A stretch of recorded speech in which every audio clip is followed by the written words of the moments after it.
Hey everybody, welcome back to ManeeshSethi.com, and I'm here today with JD Roth of the blog GetRichSlowly.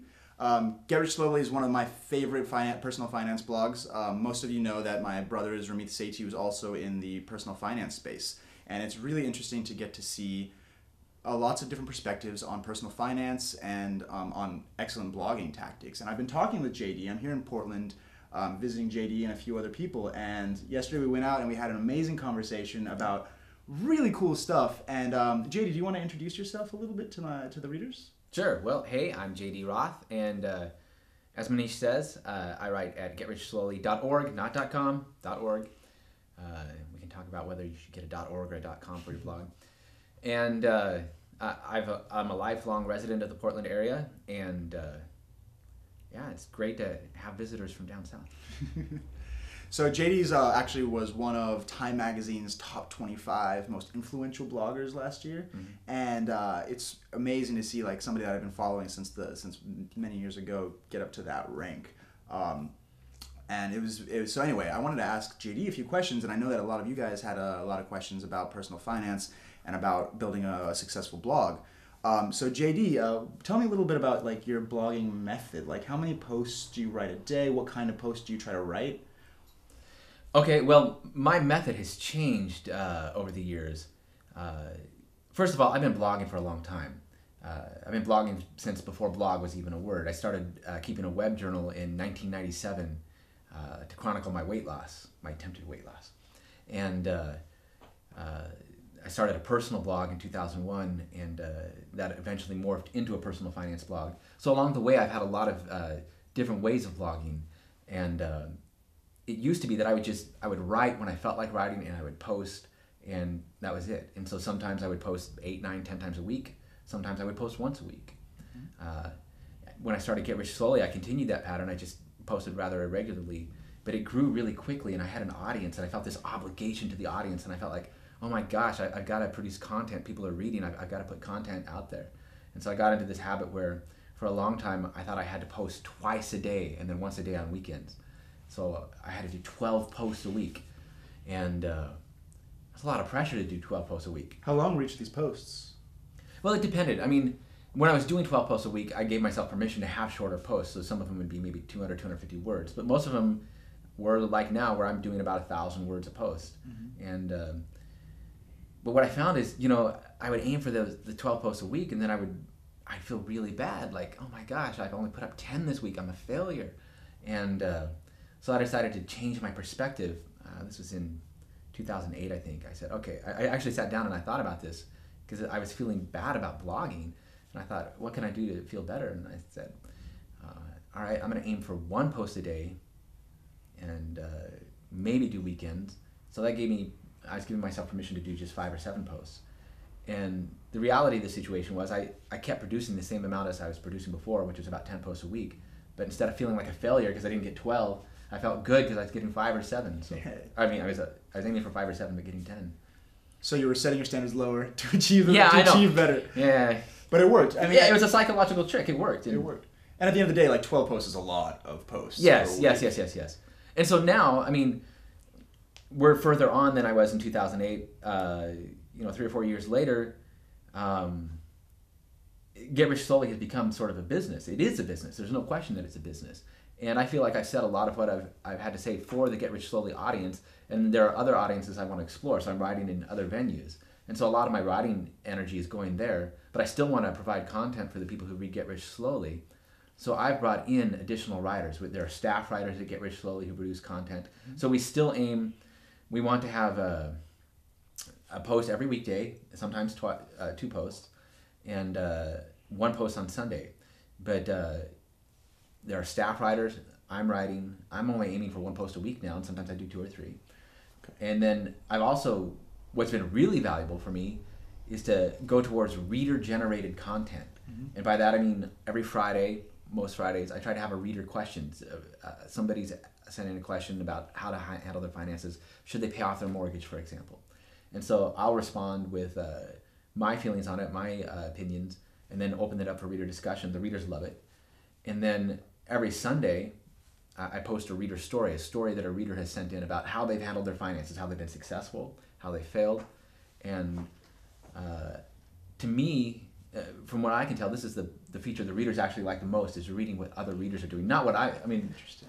they've had enough of what I've done with my money. They want to hear what other people are doing. And this is actually, I think, going to be the launching point for my next book, is what other people do with their money. That's really interesting. We'll talk a lot about your other venues and your other and your book soon. But I'm wondering, like, for like a reader who's just, for a new blogger, somebody who's just started, you told me that when you first launched your blog, you basically had most of your readers were friends and family who were coming from your other blogs. I'm interested in knowing exactly how you got from 2002 to 2006. Like, how did you go from barely any readers on your blog to suddenly having over 500,000 uniques? That is really interesting to me. So what kind of like organic growth and what kind of like marketing methods did you use to get it up there? Well, first of all, as we talked about last night, I am the world's worst marketer. Your brother Ramit might be the world's best marketer. I'm the polar opposite.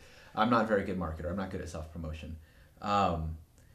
So for me, the way I've gone about growth, first of all, I'm very much a person who believes that content is king. I mean, that's kind of old school, I know, to say content is king, and a lot of people say, no, you got to do the SEO, this, that, the other thing.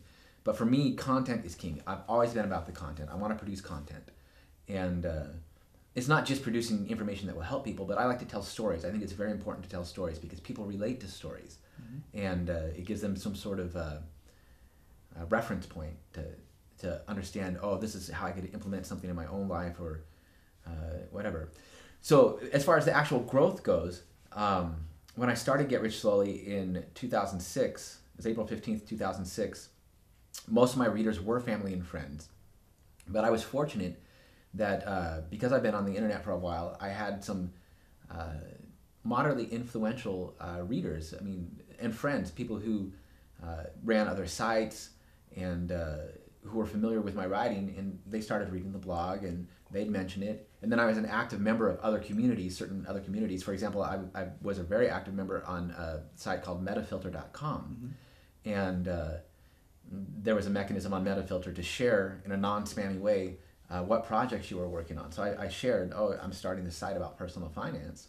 And the members of that community came and they helped at the very beginning. They helped spread the word. And by doing this, by leveraging my existing online relationships, and not, again, in a non-spammy way, just in a natural way, the site was able to grow. And because people liked, I still don't know why people like what I write, but because they liked what I was writing, and especially about money, they spread the word and people came and they stayed, and it just grew from there.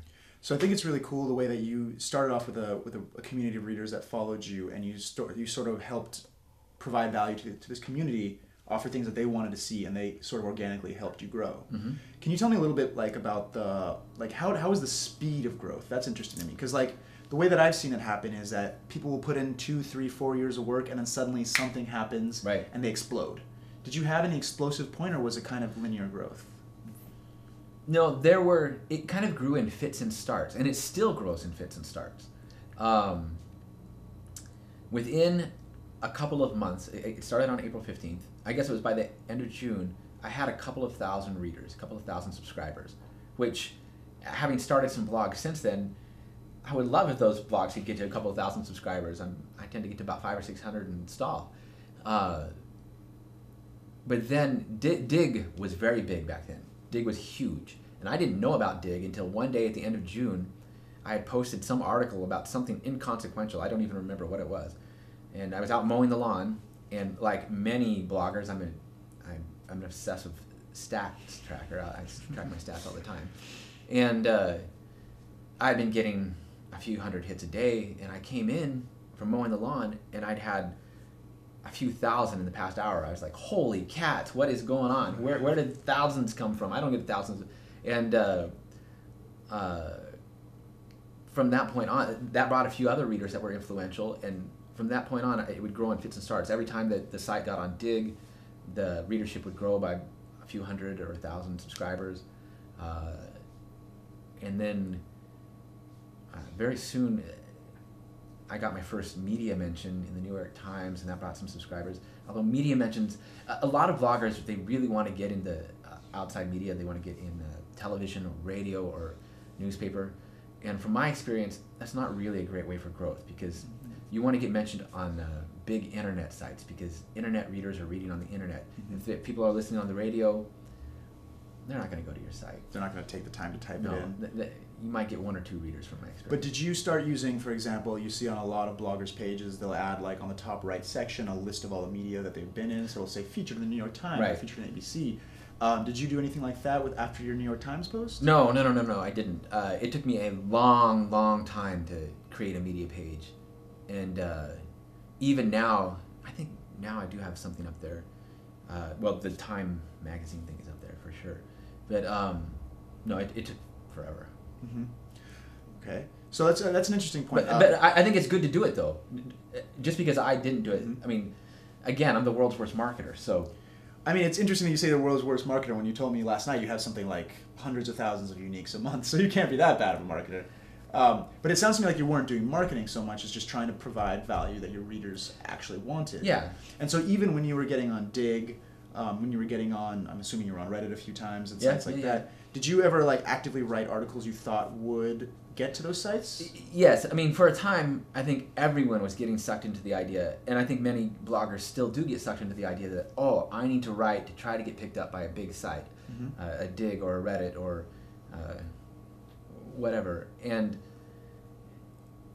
to be honest, that was never ever successful. I think there was one time that I wrote an article that was specifically aimed at Digg. It was called Lifestyles of the Rich and Stupid. It was an April 1st article about people who had earned a lot of money and then squandered it away.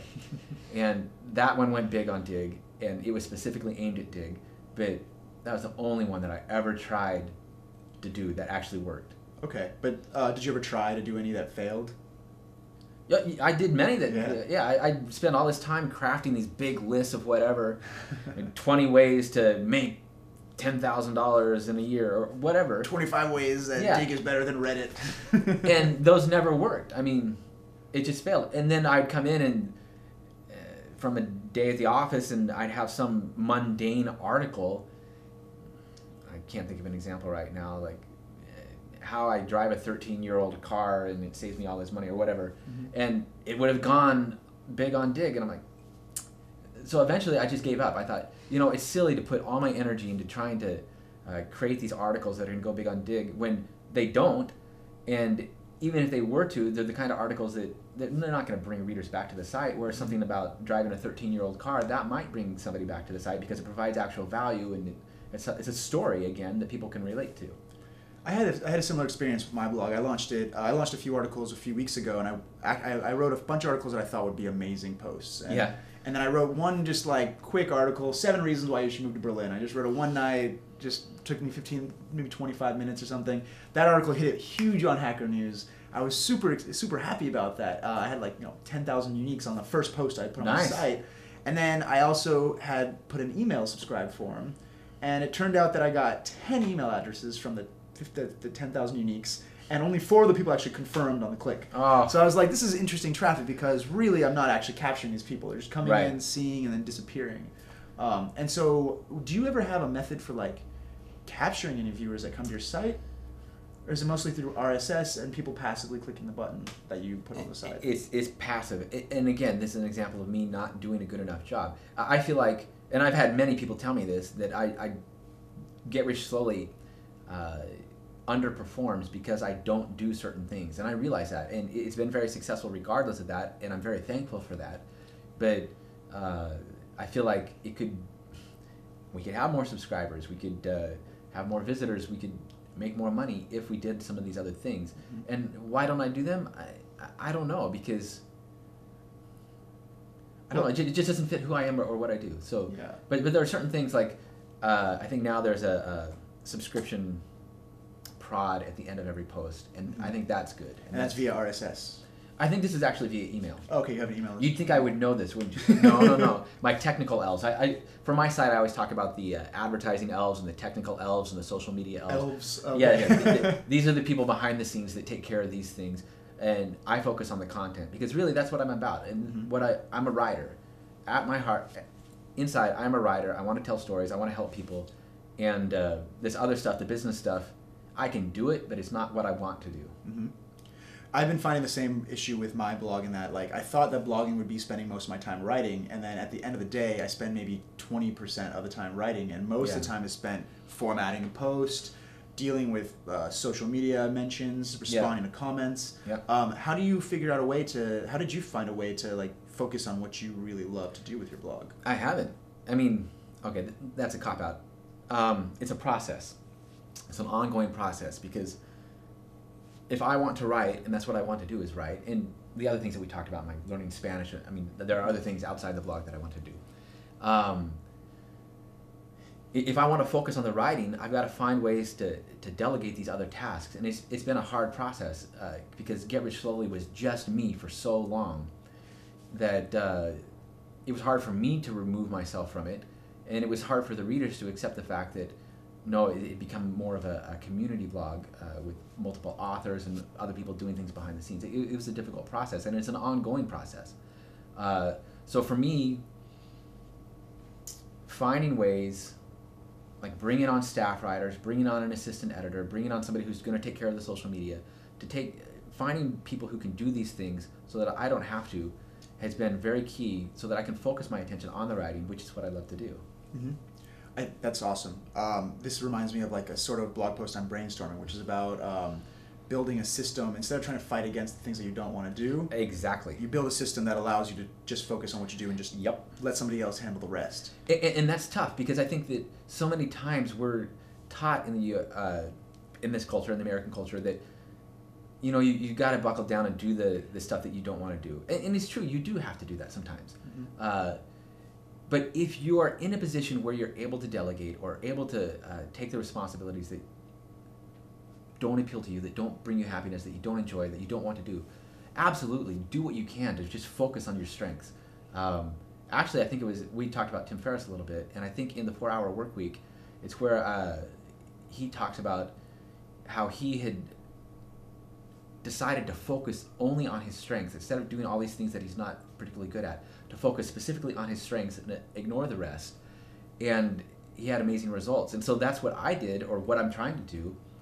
And I found the same thing. When you focus on your strengths, you get outstanding results instead of spending all this time trying to build up your weaknesses. Instead of spending 1,000 hours on 10 different tasks, spend 10,000 hours on what you want to do and become an expert at it. I believe that is truly the way to focus on any sort of task you want to get good at. And people tend, a lot of times in American society, you're exactly right, people think that they have to push through and do exactly what they don't want to do. And people don't realize there's other ways around it these days. Yeah, and you just brought up, I'm going to go on a tangent here, you brought up something just tangentially there, you didn't actually mention it, but one important thing, people want to know all the time, how to get rich slowly, get successful. What's the key to success? And I will admit that I've been very fortunate. I've had some people read the site who are influential. I've got some people who noticed it and mentioned it in the media. That's great. But I've also put in a lot of work. I put a hell of a lot of work into the site, and I still do. There were times where I've put in 80 hours a week into the site, and do that for months at a time, sacrificing other things in my life. And that's a huge contributing factor. If you put in the work, you're going to have much greater odds of being successful. Putting in the work isn't a guarantee of success. There are a lot of great bloggers out there who put in 80 hours a week and nobody ever notices. Mm-hmm. But I think you maximize the possibility that you will achieve success if you do the work. Necessary but not sufficient sort of thing. You got to do the work but not enough. But what do you think is the sufficient factor? So like there's no factor that was going to make anybody successful. There's a lot of parts to it. There's probably the niche you choose, the amount of work you put in, the amount of the type of people you network with. Mm-hmm. But I'm wondering what sort of like for your individual blog posts and for your site as a whole. Let's start with your individual blog posts. What kind of stories or what kind of topic or what kind of framework do the most successful stories from your blog, most successful blog posts from your blog have? That's an interesting question. I think, again, most of the most successful stories or blog posts at Get Rich Slowly and at my other blogs have been the ones that do tell stories. And I'm a huge proponent of story. I spoke recently at FinCon, the first financial bloggers conference, and my speech was specifically about how we need to tell stories. We need to provide services for the readers, and one of the best ways to do that is to tell stories, because that's what helps people understand and relate to their own lives. So for me, the most successful posts, from my experience, are the ones that come from the heart, where I'm passionate. If I'm scared about publishing a post because I think it's too personal, that's usually a good sign. It's a sign that it's going to be well received and that it's going to get a lot of traffic. Not just traffic, but it's going to help a lot of people. I'm going to give an example here.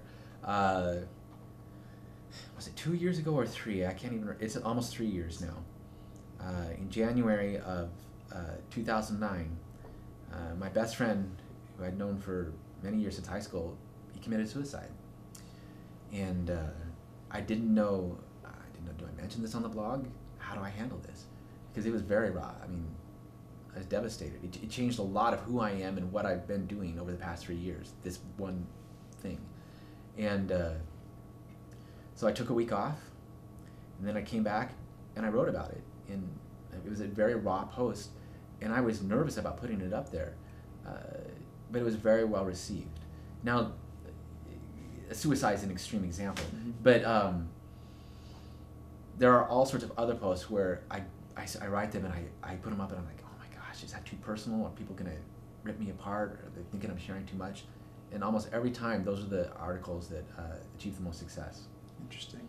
How do you frame these story articles? So, for example, I today was reading The New Yorker, and the way that The New Yorker frames a story is just out of this world amazing. Like Malcolm Gladwell or any of the writers from The New Yorker, they start, like I read an article today about Occupy Wall Street, and it starts off with this. It starts off with this computer programmer who lives in Seattle. Starts losing his clients, loses another client. Then one of his main client dies. He has no more jobs. He has to sell his Final Cut Pro studio. He has to sell his laptop. And then he starts hearing about the Wall Street Journal. So he decides to get on a Greyhound bus and just make it there. And just join the Occupy Wall Street movement. And then they use that to frame the whole Occupy Wall Street format. And it's like probably almost a third or a quarter of the article is the story leading up to the actual point, which is about Occupy Wall Street. But the story is what makes you relate to it, right? It's what draws you in. And there's no way I would have gotten to paragraph 10 if I hadn't read the first 9. And another example is This American Life, which does the best stories I've ever heard in radio. Yeah. How do you go about framing a story in these sort of situations? That's a good question. I don't have one way that I approach it. To me, each story and each article is different. So if I'm writing about travel, for example, I like to travel, and we'll probably get to that here, or how to budget for travel, I might start by saying, okay, I've recently been to Peru, these are the things I did to save for the trip, this is how I spent the money. But if I'm talking about my mortgage, for example, I might start the story instead. I might lead with the different people say different things about mortgages. Some people say you should pay them off early, some say you should carry a low interest rate for a long time, on, and then go in and talk about the details of what I do. So each story is going to be different, and there's no one right way to do it. Okay, that makes sense. What about like, do you ever think about hooks or like ways to intro, outro that you think will bring in the most viewers, or is it sort of just the way that you feel writing? For me, we talked about this last night. I'm not a very good planner. A lot of what I do is just spontaneous, and so that goes for the writing too. When I'm done with an article, I will go back and I will spend time trying to figure out, is there a better way to intro it? Is there a better way to get people in? Because those first few sentences, the first couple of paragraphs, those are key. You want to get the people hooked in reading the article.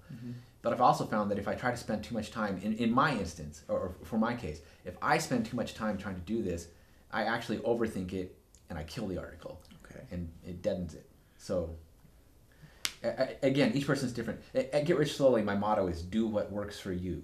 By which I mean everyone is different, everyone has different strengths, everyone has different weaknesses, and you've got to figure out methods that are effective in your own life. And so the same is true with writing or anything. With writing especially, yeah. Tell me if this resonates with you, because I've had the same situation happen to me a lot.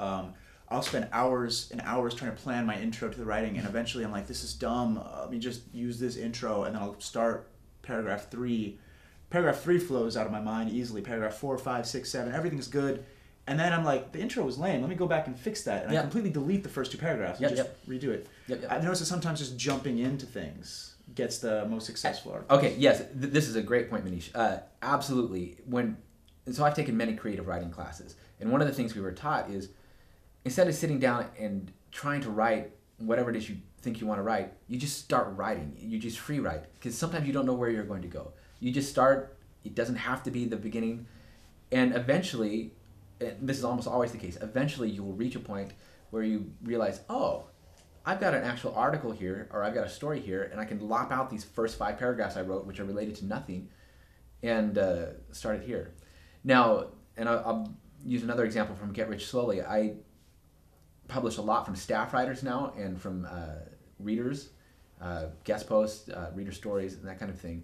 And so I've done a lot of editing. Most of my work now at Get Rich Slowly is editing rather than writing. And so often, I would say 30, 40, 50% of the time, I just lop off the first paragraph of whatever anybody gave me, because their first paragraph is junk. Mm-hmm. And people don't realize it's junk, but so many times you can throw away the first paragraph, or maybe the first couple of sentences, whatever it is, and the story is stronger because of it. I just published, the story I published on Sunday was a story from a woman whose father had recently died, and she was talking about estate planning and so on.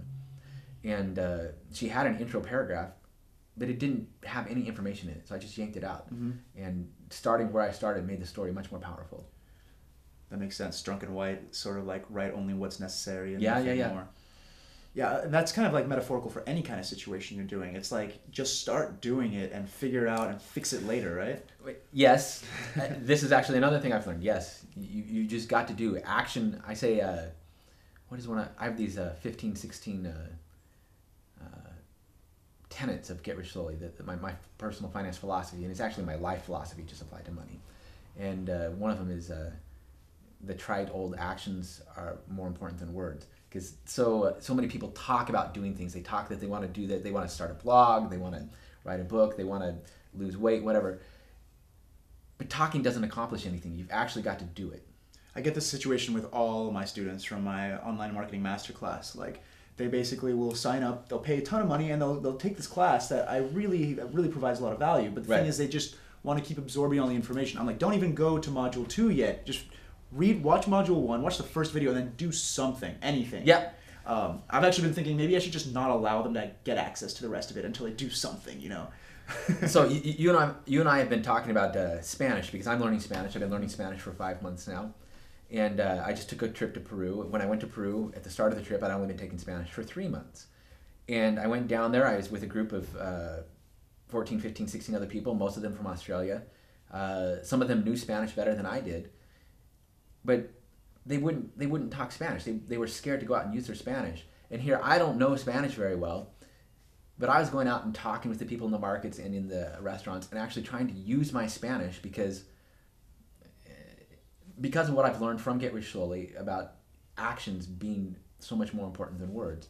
And I know I looked like a fool going out in the market, but that's okay. The people liked it. They liked selling me the bracelets, and it was fun. It was fun to use my Spanish and to actually act. And it's true in all aspects of life.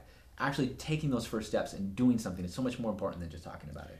Very true. Extremely true. I want to get back to how you grew your blog. Okay. As well as, so you told me a little bit about how you were building each post up to growing into like the kind of hooks you use and the kind of paragraphs you used. From your blog perspective, what do you think were like the big changes? Like, what were like for me and for most people I've met, like there's like those individual posts, the time they got in the Wall Street Journal or the time that like they were on TV or whatever happened that really affected the growth. Right. Was there anything that you remember that was a huge jump in the way, in both your understanding of the blog world and also in the growth of your blog? I'm trying to think. I know there are absolutely some key moments financially in the financial growth of the blog.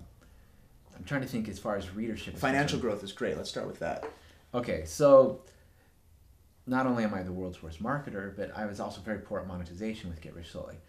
I didn't understand the power that monetization could have to generate income. And so when the blog started and the growth began to occur, I had AdSense up and I had some Amazon links, and that was about it.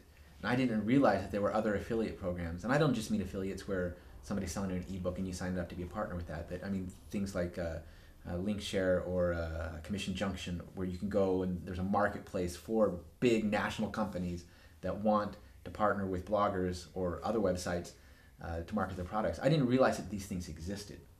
And so I had some articles that I had written that had generated a lot of traffic that could have had affiliate links in them. And I didn't know that affiliate links existed. I wouldn't have known how to use them. And another blogger came to me and said, JD, why don't you put some affiliate links in these things, in these articles? And so I did, and it was a revelation. My income, it quintupled, maybe even went up by 10 times just overnight. Overnight? Yes. Yeah. Because the most highly trafficked articles on the site all of a sudden had a way to generate revenue, whereas they didn't before. And so that was a huge revelation. Also, figuring out how to... I'm not very good at testing ad placement. I have never really done much with it.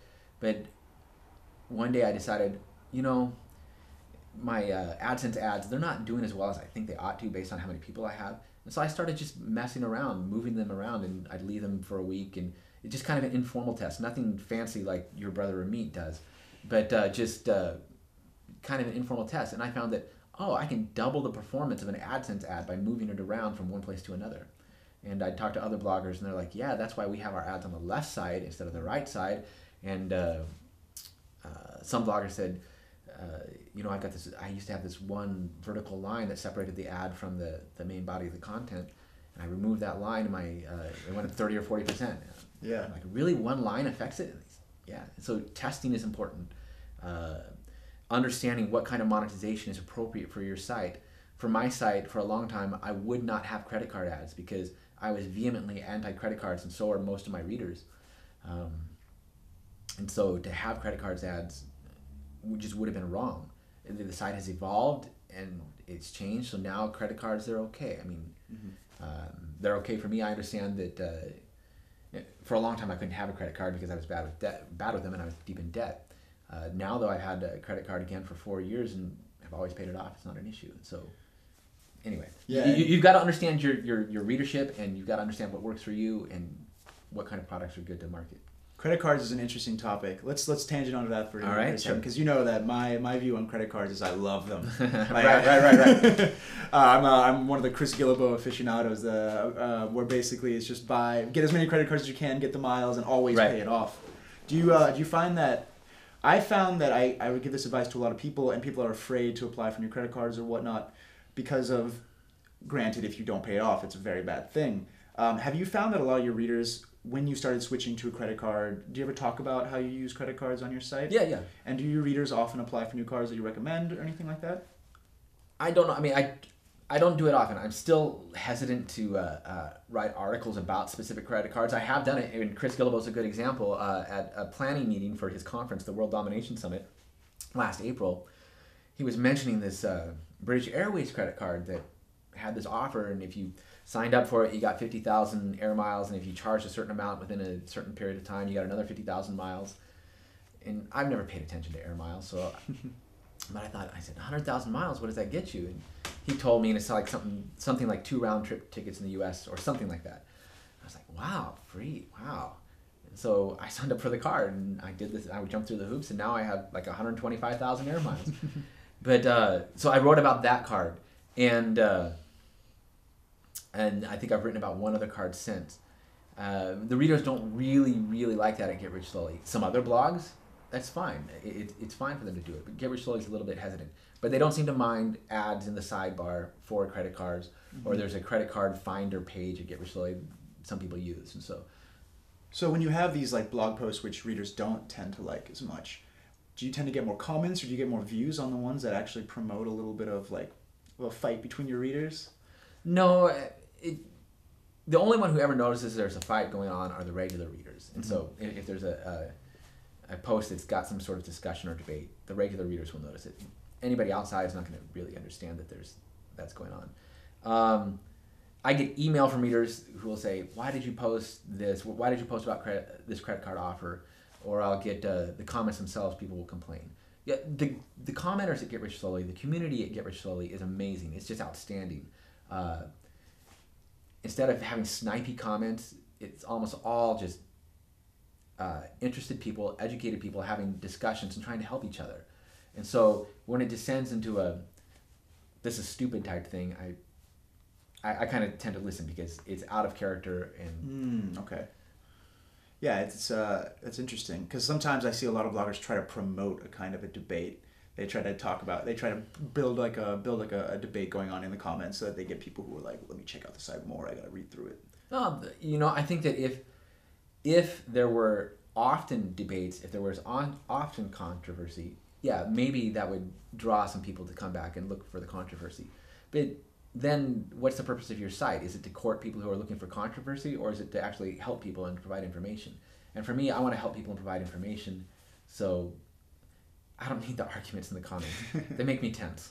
It sounds to me that you were mentioning last night that you see two different spheres of bloggers, and that you see yourself in the middle. I think that's an interesting point. Can you talk about that a little bit? Yeah, well, there's all sorts of different ways to classify bloggers. And in this case, I was saying that there are certain bloggers who are, I call them old school, and they're more about providing content, telling stories, sharing links, and they'll do almost no advertising. I won't say they don't avoid advertising completely, but they might have AdSense or just one small ad, and they're never going to do marketing. They're never going to have affiliate links. They just don't do this stuff. In fact, many of them are opposed to it because they think it's wrong. They think it's violating ethics. And then there are other people who think, no way, man. You should do whatever you can to get the most money you can out of your site. And that means affiliate links, banner ads, pop-up ads, whatever. Do that. And obviously those are extremes of the scale. I mean, the extreme over here would be we're not going to have ads at all and all ads are bad. And I used to be like that. I used to think that. Now I fall someplace in the middle. I can understand what the old school people are thinking, where the marketing or the affiliate links are scammy or whatever. I get that. But I also see the other side where, you got to make a living. And if you're making a living, if you're spending all your time writing this content, you've got to find a way to generate revenue from it. And I think there's a balance to be had, and the balance is different for each person. Some people, they're okay with the marketing and the affiliate links. Some people aren't. You just got to find what works for you. Definitely. You were mentioning before that your blog monetization strategy exploded when you got affiliate links or when you removed the vertical bar.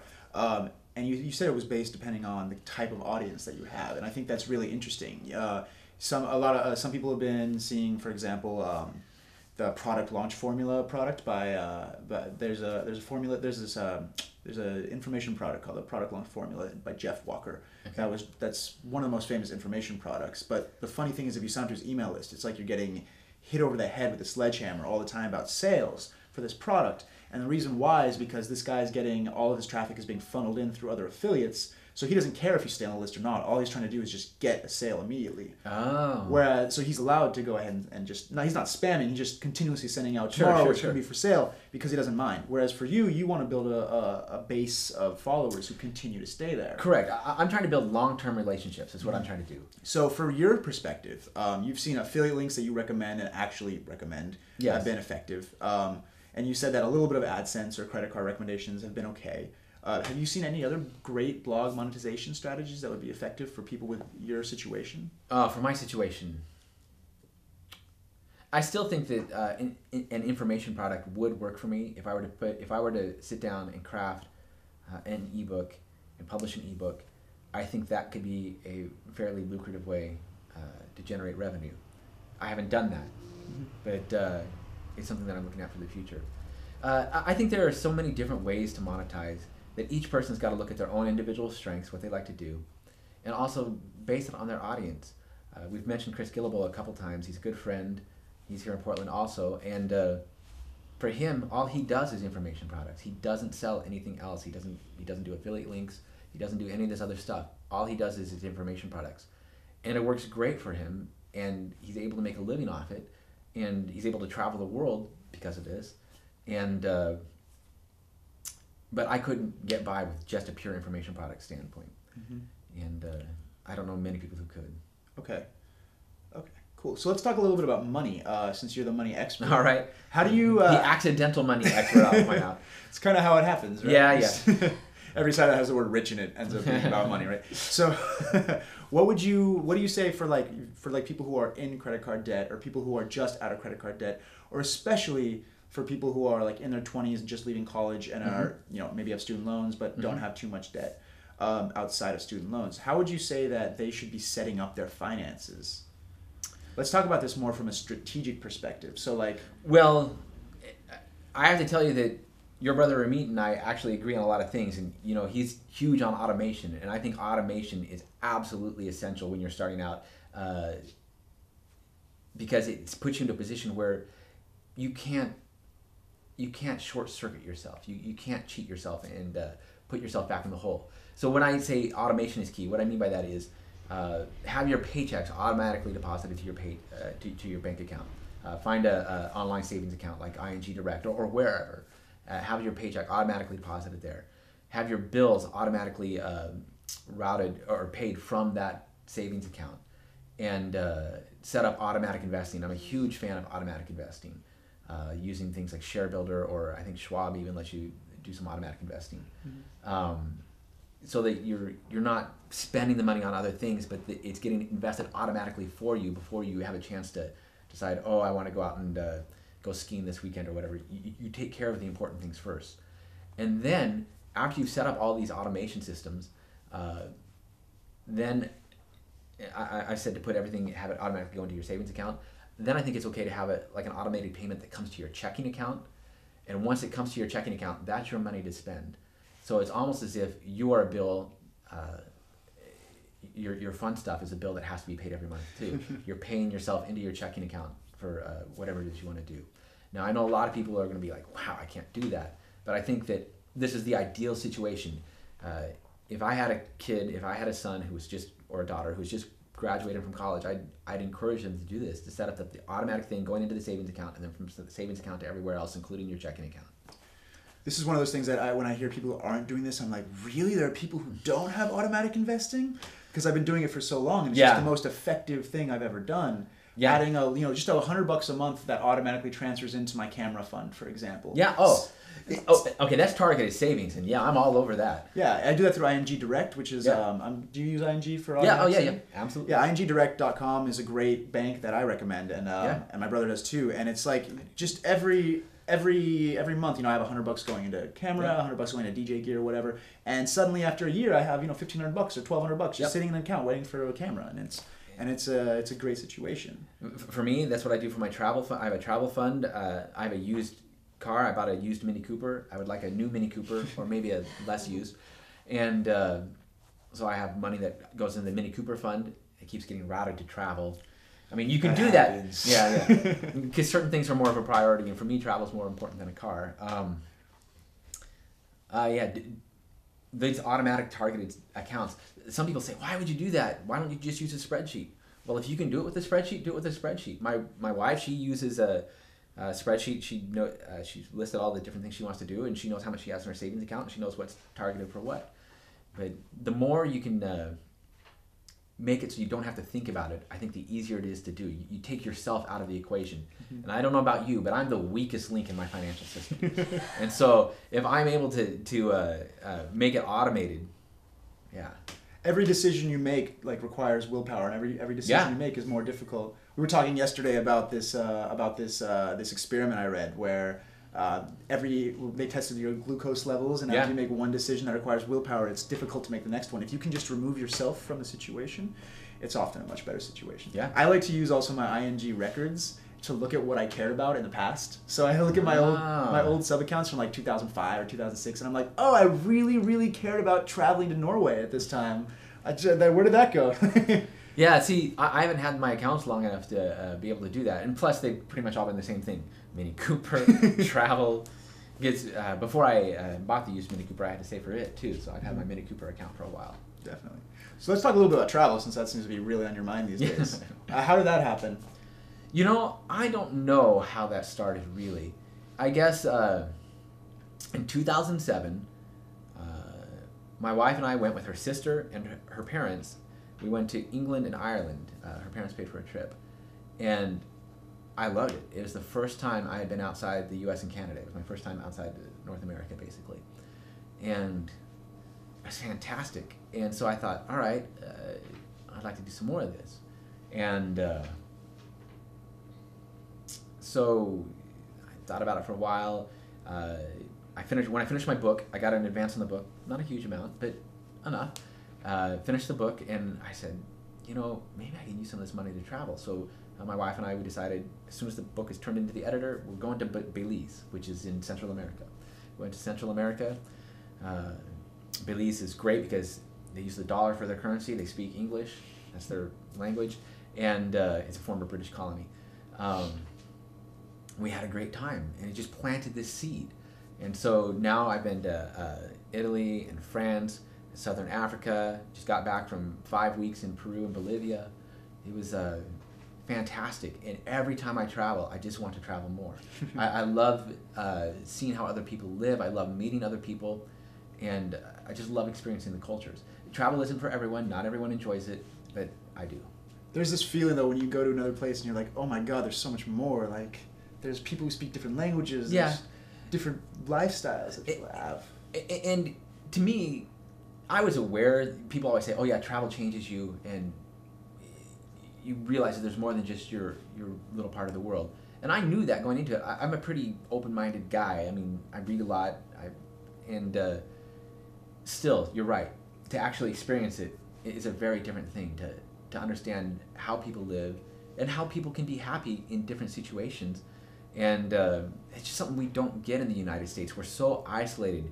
We only think about ourselves, and our history is so short, and our memory is so short. We don't, as a nation, our collective memory only goes back 10 or 20 years. It hardly goes back further than that, except for the big events that we talk about, like JFK's assassination or whatever. But other countries have memories that go back hundreds of years. They have histories that are just rich and vibrant, and everything is all around you. And people are so different. They do different things, and they're happy, and they don't think about the United States. They don't care about the United States. And I don't think Americans get it. A lot of times we're so wrapped up in our own country and our own lives, we just think we're awesome, and it's true. We do think we're awesome. Yeah, I know. You hear it a lot. But how do you travel? Do you travel more in like a backpacker lifestyle? Do you travel more with like luxury hotels, or which do you prefer? How have I traveled, or how do I want to travel? Both. All right. So in the past, a lot of what we've done has been, or a lot of what I've done has been almost luxury travel. It's not high-end luxury travel, but it's tourism, and it's isolated. It's staying in nice hotels. It's taking bus tours. It's not getting out and being with the people, and that's what I needed to start. That's what I needed to start because I was a little bit timid and scared. Now, though, this last trip to Peru, I was with a tour group, but it was with a tour group that specifically was getting in and hiking and being with the people. I spent a few days on my own, and then I did a few more tours in Lima where they were actually on the ground, and it's not removed. Mm-hmm. And I like that. What I would like to do now, and what I'm hoping to do in the next couple of years, is actually maybe spend some extended time, like take three months, go back to Peru, go back to Cusco, Peru, which I loved, and rent an apartment and just spend some time learning Spanish and living there and actually being a part of the culture and seeing what that is like. That's what I would love to do.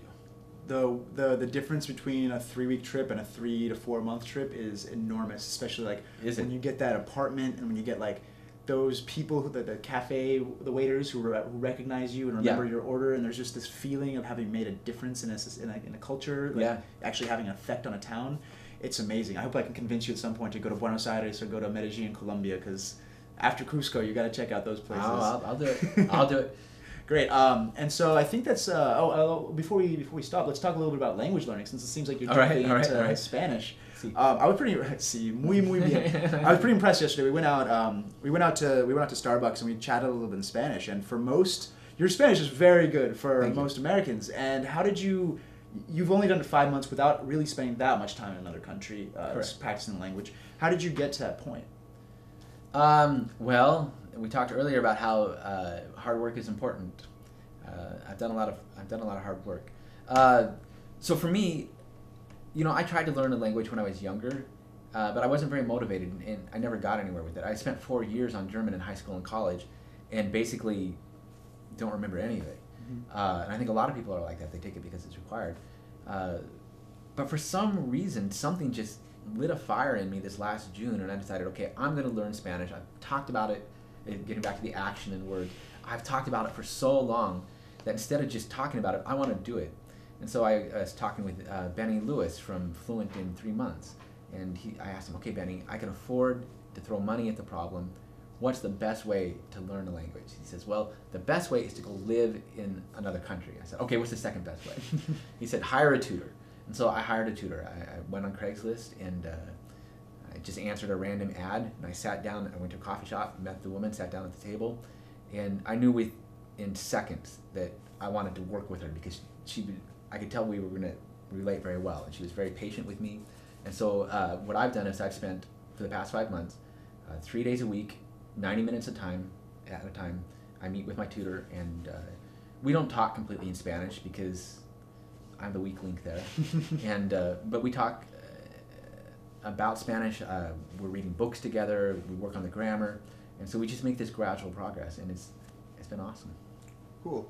I think that buying a tutor, like renting a tutor. I think that hiring a tutor, hiring a tutor is a great way to learn a language. Whenever I've learned, when I studied all of my languages, learning a tutor was getting a tutor was a huge jump because it's more about building that system. You build a system where you have to go show up because you're paying for it to actually force yourself to talk in a language. Whereas when you have a book or a workbook that you're writing in, you can always put it off for later. Right. You might not see it. And I think that is really useful advice for any sort of situation that you're really doing. Well, and I think it depends on the person too, and your learning styles. For me, I was just talking with a friend this morning before I came up here.